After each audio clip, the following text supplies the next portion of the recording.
வணக்கம் மக்களே, betterment IAS அகாடமிக்கு நாச்சால். நம்ம எல்லாருக்குமே தெரியும் IBPS RRB 2025 எக்ஸாம்க்கான நோட்டிஃபிகேஷன் வந்து ரிலீஸ் ஆயிருக்குன்னு. இந்த வீடியோவில் நம்ம கம்ப்ளீட்டாக அந்த டீட்டெயில்ஸை பற்றி தான் பார்க்க போகிறோம். நம்ம கான்டெக்ட்குள்ளே போகிறதுக்கு முன்னாடி நம்ம பெட்டர்மெண்ட் அகாடமியில் பேங்கிங்கான எக்ஸ்க்ளூசிவ் பேட்ச் வந்து கம்மிங் மண்டே, அதாவது 8ஆம் தேதியிலேருந்து ஸ்டார்ட் பண்ணுறோம். இந்த பேட்ச் பார்த்தீங்க அப்படின்னா ஸ்பெஷல் பேட்ச் ஃபார் டிகிரி ஹோல்டர்ஸ்னு.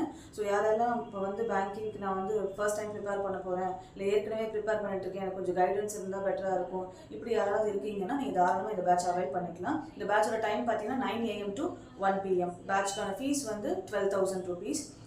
இந்த பேட்ச் வேணும்னு நினைக்கிறவங்க, இதை அவைல் பண்ணிக்கணும்னு நினைக்கிறவங்க 9787731607 இந்த நம்பருக்கு கால் பண்ணி நீங்கள் ரெஜிஸ்டர் பண்ணிக்கலாம். ப்ளஸ் நீங்கள் ஃபர்தர் டீட்டெயில்ஸ் ஏதாவது வேணுனாலும் நீங்கள் என்கொயரி பண்ணிக்கலாம். நான் அகாடமி டேரெக்டாக வந்து விசிட் பண்ணி அட்மிஷன்ஸ் போட்டுக்கிறேன் அப்படின்னாலும் நீங்கள் டேரெக்டாக வந்து போட்டுக்கலாம். அகாடமி வந்து Coimbatore hope college bus stop ஆப்போசிட்டில் இருக்குது. நீங்கள் தாராளமாக டேரெக்டாக வந்து அட்மிஷன்ஸ் போட்டுக்கலாம். இன் அடிஷன் டு தட் நான் வந்து டெமோ எடுத்துகிட்டு கிளாஸஸ் ஜாயின் பண்ணிக்கிறேன் அப்படின்னாலும் நீங்கள் தாராளமாக டெமோ எடுத்துக்கலாம். இட்ஸ் அ கம்ப்ளீட்லி ஃப்ரீ டெமோங்க. ஹரி அப் கைஸ், அட்மிஷன் ப்ராசஸை ஃபாஸ்ட்டாக முடிச்சுக்கோங்க. ஓகே, ஸோ நம்ம வீடியோக்குள்ளே போகலாமா? இப்போது IBPS RRB, நம்ம வந்து IBPSோட ஃபுல் ஃபார்ம் நிறைய பேருக்கு தெரிஞ்சிருக்கும். தெரியாதவங்க தெரிஞ்சுக்கோங்க. IBPSக்கு ஃபுல் ஃபார்ம் வந்து institute of banking personnel selection. இதுதான் வந்து IBPSோட ஃபுல் ஃபார்ம். RRBக்கு full form regional rural bank. RRBங்கிறது ரயில்வேஸ்லேயும் இருக்குது, பேங்க்லேயும் இருக்குது. ஓகே, ஸோ எந்த எக்ஸாம் அப்ளை பண்ணுறதுக்கு முன்னாடி நீங்கள் ஃபர்ஸ்ட் அண்ட் ஃபோர்மோஸ்ட் இம்பார்ட்டன்ட் விஷயம் என்னன்னு பார்த்தீங்கன்னா நோட்டிஃபிகேஷனை முழுசாக படிக்கிறது. நிறைய பேர் அதை பண்ணுறதே கிடையாது. ஏற்கனவே நீங்கள் பேங்கிங் ஆஸ்பிரண்ட்டாக இருக்கவங்களும் அதை பண்ணுறது கிடையாது. நீங்கள் பேங்கிங் ஆஸ்பிரண்ட்டாக ஏற்கனவே நிறைய எக்ஸாம்ஸ் எழுதிட்டேன், அதனால் நான் படிக்க தேவையில்லைன்னு மட்டும் தயவு செஞ்சு நினச்சிடாதீங்க. நிறைய அப்டேஷன்ஸ் கொண்டு வந்திருக்காங்க. எப்போனாலும் நீங்கள் நோட்டிஃபிகேஷனை படித்து தான் அப்ளை பண்ணணும். Not only for banking, if you're applying for insurance exam also, அதுவும் நீங்கள் ஃபுல்லாக படித்து தான் அப்ளை பண்ணணும். ஓகே, ஸோ இப்போ பாருங்கள், group A officers. Group A ஆஃபீஸர்ஸ்குள்ள என்னென்ன கேட்டகரிஸ் வரும்னு பார்த்தீங்கன்னா ஆஃபீஸர் ஸ்கேல் 1, 2, 3 இவங்க 3 பேருமே குரூப் ஏ ஆஃபீஸர்ஸ் அப்படின்ற கேட்டகரிக்குள்ளே வந்துருவாங்க. குரூப் பி ஆஃபீஸர் அப்படிங்கிறது வந்து ஆஃபீஸ் அசிஸ்டண்ட்டுக்காக எழுதக்கூடியது, மல்டி பர்பஸ் அந்த போஸ்டிங்காக எழுதக்கூடியது. ஓகே, ஸோ அப்ளிகேஷன் வந்து ஆல்ரெடி நமக்கு தெரியும் 1 September ஓப்பன் ஆயிடுச்சு. க்ளோசிங் டேட் பார்த்தீங்க அப்படின்னா இந்த மாதம் 21. ஓகே, லாஸ்ட் மினிட் வரைக்கும் தயவு செஞ்சு வெயிட் பண்ணாதீங்க. நிறைய அப்டேஷன்ஸ் இருக்குது, நான் ஃபர்ஸ்டே சொல்லியிருந்தேன். அதனால் நீங்கள் லாஸ்ட் மினிட் வரைக்கும் கடைசி தேதியில் அப்ளை பண்ணிக்கலான்னு மட்டும் பண்ணாதீங்க. ஏன்னா நீங்கள் முன்னாடி அப்ளை பண்ணாதான் உங்களுக்கு ஏதாவது சர்டிஃபிகேட் வேணும், இல்லை அதில் ஃபார்மில் ஏதாவது நான் அப்கிரேட் பண்ணணும் அப்படின்னாலும் எனக்கு முன்னாடி அப்ளை பண்ணாதான் இந்த ப்ராப்ளம்லாம் சார்ட் அவுட் பண்ணிட்டு நீங்கள் அப்ளை பண்ணுறதுக்கு சரியாக இருக்கும். நீங்கள் லாஸ்ட் டேட்டில் போய் அதை எடுத்தீங்க அப்படின்னா ஏதாவது ப்ராப்ளம் இருந்தால் கூட நம்ம ரெக்டிஃபை பண்ண முடியாது. ஓகே, ஸோ அதனால் நீங்கள் ப்ரியராகவே அப்ளை பண்ணிக்கோங்க. அது இந்த எக்ஸாம் இல்லை, எந்த எக்ஸாமுக்காக இருந்தாலும் அதுதான் வந்து advisable. Okay, so next phases of exam.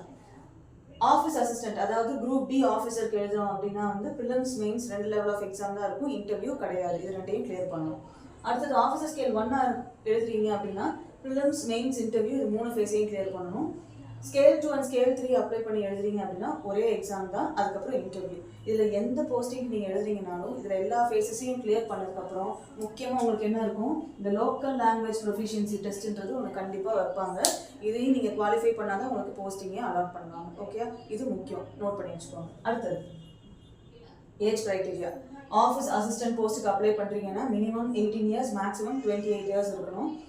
அதே மாதிரி குரூப் ஏ ஆஃபீஸர் ஸ்கேலில் இருந்துச்சு இல்லையா, அதுக்கு அப்ளை பண்ணுறதா இருந்தால் ஸ்கேல் 1 வந்து அசிஸ்டன்ட் மேனேஜர் போஸ்ட், அதுக்கு வந்து 18 வயசுக்கு மேலே 30 வயசுக்கு கீழே இருக்கணும்.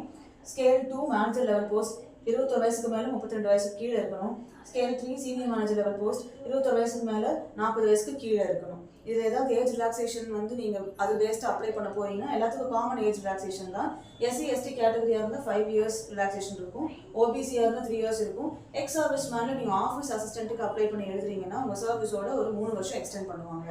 அதே மாதிரி ஆஃபீஸ் ஸ்கேலுக்கு எழுதுறீங்கன்னா 5 வருஷம் ரிலாக்ஸேஷன் இருக்கும். ஓகே, அடுத்தது அப்ளிகேஷன் ஃபீஸ். இதில் எந்த போஸ்டிங் நீங்கள் எழுதுறீங்க அப்படின்னாலுமே SC ST differently able person, ex service man, இதில் எந்த கேட்டகரி நீங்கள் அப்ளை பண்ணிங்கனாலும் உங்களோட ஃபீஸ் வந்து 175 ரூபாய். மற்ற எல்லா கேட்டகரிஸ்க்கும் ஃபீஸ் வந்து 850 ரூபாய். ஓகே, இதெல்லாம் முடிஞ்சது. இது ஒரு பார்ட்.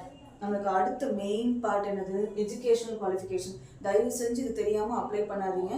எஜுகேஷனல் குவாலிஃபிகேஷன், இந்த ஏஜ், இது தெரியாமல் நோட்டிஃபிகேஷன், அதுதான் நோட்டிஃபிகேஷன் படிக்க சொல்கிறேன்.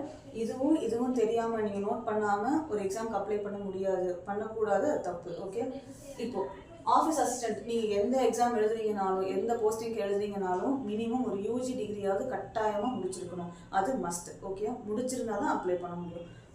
இப்போ ஆஃபீஸ் அசிஸ்டண்ட்டுக்கு any degree, scale 1, scale 2, scale 3 எல்லாத்துக்குமே வந்து எனி டிகிரி இருந்தாலே ஓகே. இப்போ ஸ்கேல் 1 அண்ட் ஸ்கேல் 3ல இந்த ப்ராக்கெட்டில் கொடுத்துருக்கு பார்த்தீங்களா, இதில் ஏதாவது ஒரு ஸ்பெஷலைசேஷன் நீங்கள் முடிச்சிருக்கீங்க அப்படின்னா உங்களுக்கு வந்து ஒரு ப்ரிஃபரன்ஸ் தருவாங்க போஸ்டிங்கில். ஓகே, அதனால இந்த போஸ்டிங்காக நீங்கள் நோட் பண்ணி வச்சுக்கோங்க ப்ராக்கெட்டில் இருக்கிறது.